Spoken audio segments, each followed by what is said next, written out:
क्या करूं भगवान, क्या करूं? कुछ देर बाद उसके मन में एक ख्याल आया।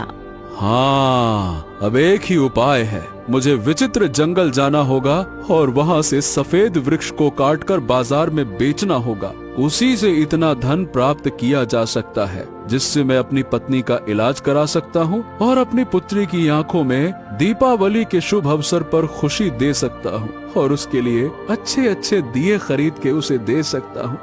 हाँ, ये सही रहेगा।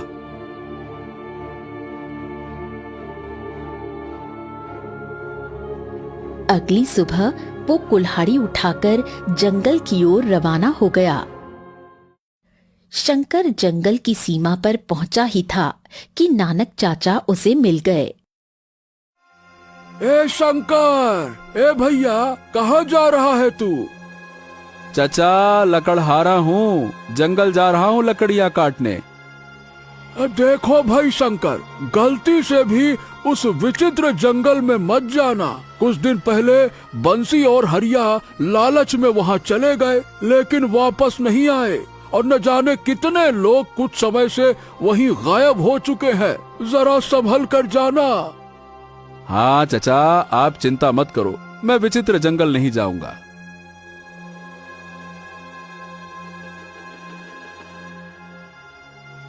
फिर भी वो बहुत दूर तक चला और अंततः विचित्र जंगल के बीच में खड़ा हुआ था जहाँ चारों ओर सफेद रंग के वृक्ष लगे हुए थे। शंकर एक सफेद वृक्ष के पास गया। हाँ, जल्दी से इस वृक्ष की लकड़ियाँ काट लेता हूँ। तभी अचानक काला धुआं फैल गया और उस धुएं ने एक राक्षस की आकृति धारण कर ली।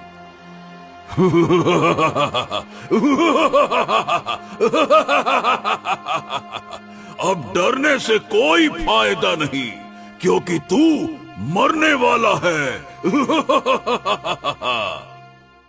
शंकर की आंखों में आंसू आ गए और वो विनती करते हुए बोला, देखो देखो, मुझे मत मारो। मेरी पत्नी बीमार है और मेरी एक पुत्री भी है। मुझे मत मारो, मैं तुमसे विनती करता हूँ। मुझे इससे कोई फर्क नहीं पड़ता। मैं तुझे तो हर हाल में मारूंगा और फिर खाऊंगा। शंकर हाथ जोड़कर गिड़गिड़ाने लगा। मैं बहुत मजबूरी में इस जंगल में आया हूँ। मुझे मत मारो, मुझे मत मारो, मत मारो, मत मारो मुझे। मैं तुमसे विनती करता हूँ। हर कोई यही कहता है, पर मैं जानता हूँ कि हर मनुष्य यहाँ लालच के इरादे से आता है।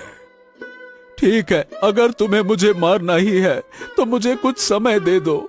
मुझे ये सफेद लकड़ियाँ काटने दो। मैं लकड़ियाँ बेचकर अपनी पत्नी का इलाज कराऊंगा और अपनी पुत्री को खुश देखने के लिए दीपावली पर घर सजा दूंगा। उसके बाद मैं यहाँ स्वयं वापस आ जाऊंगा और तुम मुझे मार देना, मेरा खून पी लेना। मैं मरने के लिए तैयार हूँ। बस ये मेरी आखिरी इच्छा पूरी कर दो, बस। ये सुनकर राक्षस कुछ क्षण शंकर को गौर से देखने लगा। तूने मुझे क्या मूर्ख समझा है क्या?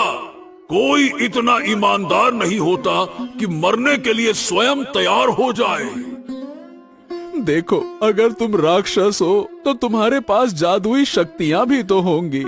तुम अपनी जादुई शक्ति से मुझे परख सकते हो। मैं